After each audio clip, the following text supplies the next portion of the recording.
आप सभी को नमस्कार। मैं ब्रजेश सिंह आपका अपने चैनल विद्यारंभ में पुनः स्वागत करता हूं। आज हम मेश करंट एनालिसिस के बारे में समझते हैं। मेश करंट एनालिसिस क्या होती है, इसको सर्किट में कैसे अप्लाई करते हैं और इससे क्या बेनिफिट है। तो मेश करंट एनालिसिस की हेल्प से हम सर्किट को एनालाइज कर सकते हैं, सर्किट को सॉल्व कर सकते हैं। हर एक ब्रांच में हम करंट कैलकुलेट कर सकते हैं। जैसा इसका नाम है मेश करंट, इस मेथड में हम ब्रांच करंट एज्यूम करने की बजाय मेश करंट एज्यूम करेंगे। अभी तक हम बात कर रहे थे कि सबसे पहला स्टेप है कि ब्रांच में करंट डिवाइड करनी है, आपको ब्रांच करंट एज्यूम करना है। हम अभी तक जो सर्किट सॉल्व कर रहे थे उसमें सबसे पहले स्टेप में हम यही बात कर रहे थे कि आपको ब्रांच में करंट डिवाइड करनी है, लेकिन इस मेथड में आपको ब्रांच में करंट ना डिवाइड करके आपको मेश में करंट फ्लो कराना है। जैसा कि आप इसमें देख सकते हैं कि सबसे पहले आप आइडेंटिफाई करेंगे कि कितनी मेश हैं। तो 2 मेश हैं। मेश क्या होता है ये हमने आपको पिछले वीडियो में बता दिया है कि सबसे जो स्मॉलेस्ट लूप होता है या उसके अंदर और कोई अगर लूप नहीं आ रहा है तो उस क्लोज पाथ को हम मेश कहते हैं। जैसे तो इसमें एक ये मेश है और ये एक मेश है। तो इस मेश में हम करंट एक मानेंगे, ये करंट आपकी I1 है, और इसमें मानेंगे कि ये करंट आपकी ये I2 है। तो 2 मेश हैं, हमने 2 वेरिएबल ले लिए, 2 करंट एज्यूम कर ली, I1 और I2। तो ये हमने ये माना कि ये पूरी मेश में, इस पूरी मेश में ये I1 करंट फ्लो रही है और इस पूरी मेश में I2 करंट फ्लो रही है। ब्रांच में करंट डिवाइड होने की जगह पर, जैसा कि हम नॉर्मली अगर करंट डिस्ट्रीब्यूशन करते हैं तो इस ब्रांच में मान लेते हैं कि I1 करंट फ्लो रही है, और फिर ये इस नोड पॉइंट पे आने के बाद हम डिवाइड करते हैं कि इधर मान लेते हैं कि I2 और इधर I1 माइनस I2। तो इस तरीके का डिवीज़न करते हैं। लेकिन क्योंकि हम यहाँ ब्रांच करंट डिवाइड नहीं कर रहे हैं, मेश की करंट है, तो इस पूरे मेश में करंट I1 यहाँ से लेकर के यहाँ तक फ्लो रही है बिना डिवाइड हुए। इसी तरीके से I2 भी इस ब्रांच पे, इस नोड पे, जंक्शन पॉइंट पे बिना डिवाइड हुए इस पूरे मेश में I2 करंट फ्लो रही है। तो अब इस मेश करंट की हेल्प से कैसे सर्किट इक्वेशन लिखेंगे, तो ये एक इम्पॉर्टेंट है कि मेश करंट की हेल्प से इक्वेशन कैसे लिखा जाए। तो इसको देखिए, इक्वेशन जैसे अभी तक हम ऑर्डिनरी एक ब्रांच डिस्ट्रीब्यूशन की हेल्प से करंट लिख रहे थे, बिल्कुल वैसे ही लिखना है कि अगर हम यहाँ से यहाँ मूव कर रहे हैं, ये प्लस माइनस पोलैरिटी दी हुई है। अब अगर हम इधर मूव कर रहे हैं तो बट करंट इधर मूव करेगी, तो बट ऑब्वियस है इसकी जो पोलैरिटी होगी वो प्लस माइनस हो जाएगी। तो उसी तरीके से I2 वाले में देखा जाए तो इसकी पोलैरिटी प्लस माइनस हो जाएगी। इस तरीके से अगर करंट मूव करेगी तो इक्वेशन अगर मेश 1 के लिए लिखी जाए, मेश 1 के लिए अगर इक्वेशन लिखें तो ये हो जाएगा +10। जैसे हम इक्वेशन लिखते हैं बिल्कुल वैसे ही इक्वेशन लिखते जाएंगे। डिफरेंस कहाँ पे आएगा उसको हम अभी डिस्कस करते हैं। तो ये +10, देन आगे मूव किए हम रेजिस्टेंस R1 में गए, तो क्योंकि जिस डायरेक्शन में करंट है उसी डायरेक्शन में हम मूव भी कर रहे हैं KVL के लिए, तो बट ऑब्वियस है माइनस आएगा, -I1 R1। इसी डायरेक्शन में करंट भी जा रही है और इसी डायरेक्शन में हम KVL अप्लाई करने के लिए भी मूव कर रहे हैं, तो इस वजह से रेजिस्टेंस के साथ हमेशा माइनस आएगा। अब जब हम आते हैं इस ब्रांच में, तो इस ब्रांच में ये ब्रांच दोनों मेश में कॉमन है। तो ये आपको थोड़ा सा मेश एनालिसिस में ध्यान रखना है कि जो 2 मेश में जो कॉमन ब्रांच होगी उसको हम कॉमन ब्रांच कहेंगे और अदर ब्रांचेस को हम सेपरेट ब्रांच कहेंगे। तो ये सारी सेपरेट ब्रांच हैं, ये केवल मेश 1 से कंसर्न है, इनका मेश 1 से रिलेटेड है। ये मेश 2 से केवल रिलेटेड है, इसमें मेश 2 की करंट फ्लो रही है, लेकिन ये कॉमन ब्रांच है, ये ब्रांच कॉमन है, इसमें I1 और I2 दोनों का इफेक्ट रहेगा। तो इस वजह से इस कॉमन ब्रांच में लिखते समय थोड़ा सा केयरफुल रहना है कि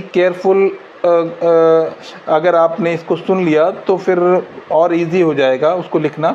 तो इसमें I1 और I2 दोनों का इन्वॉल्वमेंट इसमें है। तो हम ऐसा करेंगे कि जिस मेश के लिए हम इक्वेशन लिख रहे हैं वो मान लेंगे, फॉर अ मोमेंट मान लेंगे कि वो mesh current is greater then all other mesh current. जितनी भी मेश करंट और हैं मान रखी हैं उन सभी में I1 बड़ी है जब हम कॉमन ब्रांच के लिए लिख रहे हैं। तो अगर I1 बड़ी है मान लिया है हमने, तो बट ऑब्वियस है इसमें करंट जो फ्लो होगी I1 की डायरेक्शन में फ्लो होगी, क्योंकि दोनों का इन्वॉल्वमेंट है, इसलिए I1 माइनस I2 फ्लो होगी। तो अगर I1 minus I2 current flow रही है और डाउनवर्ड फ्लो हो रही है I1 की डायरेक्शन में, तो यहाँ माइनस साइन आ जाएगा। इसकी पोलैरिटी ऐसे बन जाएगी प्लस माइनस, तो माइनस हो जाएगा I1 minus I2 R3 equal 0। तो इसमें एक ये देखिए एक बेनिफिट आ जाता है कि रेजिस्टेंस के साथ हमेशा नेगेटिव साइन आएगा। जितने भी रेजिस्टेंस हैं उनके साथ हमेशा नेगेटिव आएगा, उनकी पोलैरिटी देखने की ज़रूरत ही नहीं है। केवल वोल्टेज की पोलैरिटी आपको देखनी है। जहाँ पर भी ये बैटरी लग जाएगी तो उसको आपको उसकी पोलैरिटी के अकॉर्डिंग यहाँ पर लिखना है। बाकी रेजिस्टेंस के साथ हमेशा माइनस साइन आएगा अगर आप प्लस साइन कंसीडर कर रहे हैं। अगर आप फर्स्ट साइन कंसीडर कर रहे हैं तो हमेशा प्लस साइन आएगा। ये आपके टेक्निक पर डिपेंड है। अब देखिए इसको, ये मेश 1 की इक्वेशन हो गई। अब मेश 2 की इक्वेशन लिखें अगर हम, मेश 2 की इक्वेशन लिखें अगर हम, तो इसी तरीके से हम इसमें मूव करेंगे। तो पहले सेपरेट ब्रांच के टर्म लिख लेते हैं। ये minus I2 R2, then minus E2, then ये अब हम कॉमन ब्रांच पे आ जाएंगे। यहाँ पर माइनस इधर से इधर मूव किए तो माइनस आया, इधर से इधर मूव किए तो माइनस E2।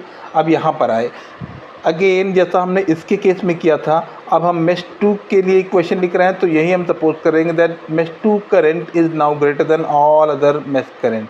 ऐसा एज्यूम करने से इक्वेशन में कहीं कोई डिफरेंस नहीं आया जाएगा, इक्वेशन लिखना और इजी हो जाता है।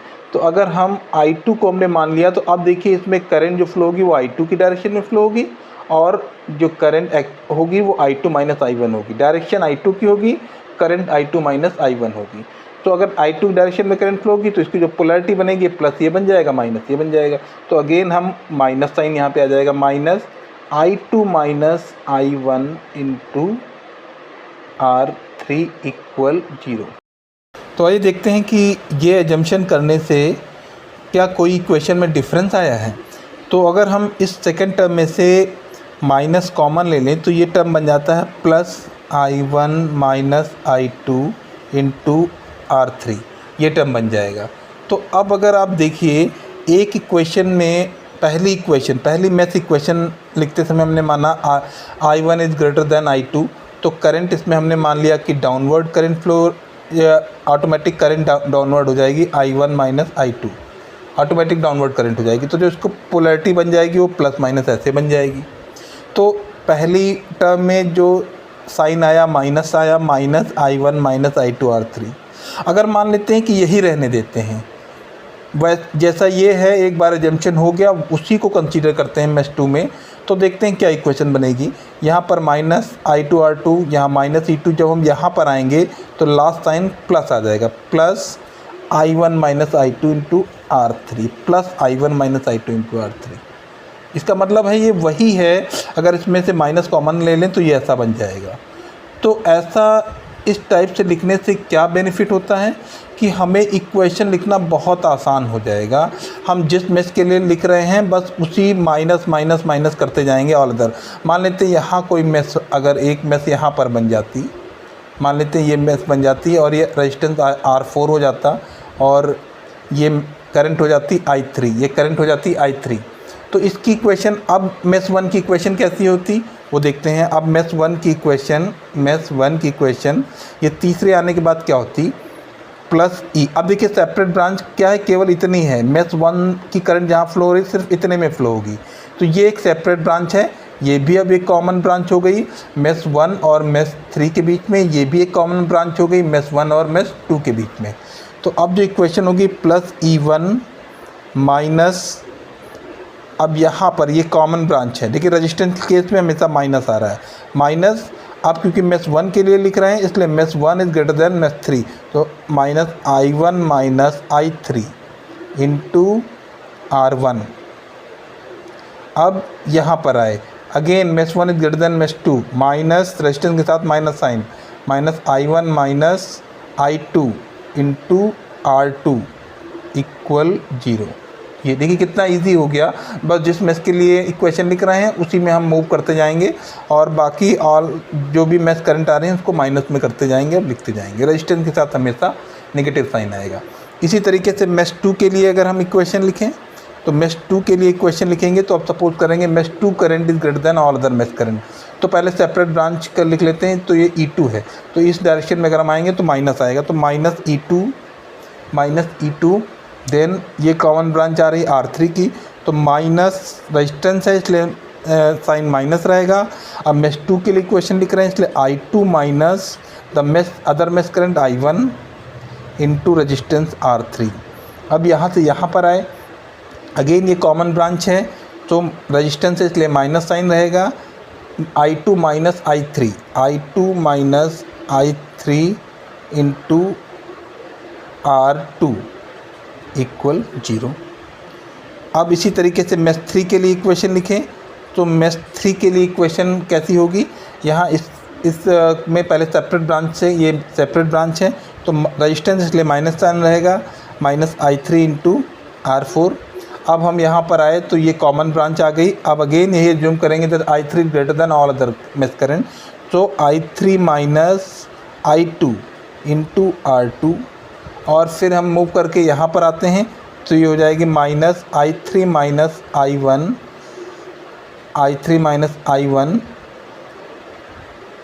Equal into R1, I3 minus I1 into R1 equal 0। तो इस तरीके से ये मेश इक्वेशन चेंज हो जाएगी। तो आप देख रहे हैं कि इक्वेशन लिखना कितना इजी हो गया है। बस आप एक मेश करंट मान लिया आपने I1 और उसी में आप घूमते चले जाइए और जो भी कॉमन ब्रांच आ रही हैं particular mesh current minus other mesh current, इस तरीके से आप लिखते चले जाइए और इक्वेशन हो गई। आप किसी भी कॉम्प्लेक्स सर्किट की equation with in a minute लिख सकते हैं। तो ये एक बेनिफिट है मेश एनालिसिस का कि इस एनालिसिस में हमें ब्रांच करंट डिवाइड नहीं करनी पड़ती, हर एक नोड पे करंट डिवाइड नहीं करनी पड़ती।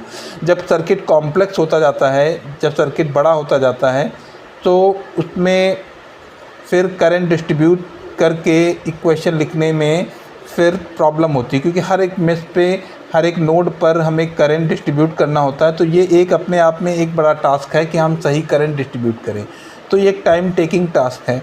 और ये प्रॉब्लम इस मेश एनालिसिस में रिजॉल्व हो जाती है कि आप एक मेश करंट पकड़िए और उस मेश करंट में मूव करते जाइए क्लॉकवाइज डायरेक्शन में और हर एक एलिमेंट के अक्रॉस का वोल्टेज लिखते चले जाइए। बहुत ही ईजी हो जाता है इससे मेश इक्वेशन लिखना। तो इस पर बेस्ड, मेश एनालिसिस पे बेस्ड कुछ हम न्यूमेरिकल सॉल्व करेंगे जो मेश एनालिसिस बेस्ड नहीं होंगे। एक्चुअली वो एक सिंपल न्यूमेरिकल होंगे कि आपको ब्रांच करंट कैलकुलेट करनी है, आप किसी भी तरीके से निकाल सकते हैं, उसको हम मेश करंट एनालिसिस की हेल्प से कैलकुलेट करने की कोशिश करेंगे अगले वीडियो में। Thank you.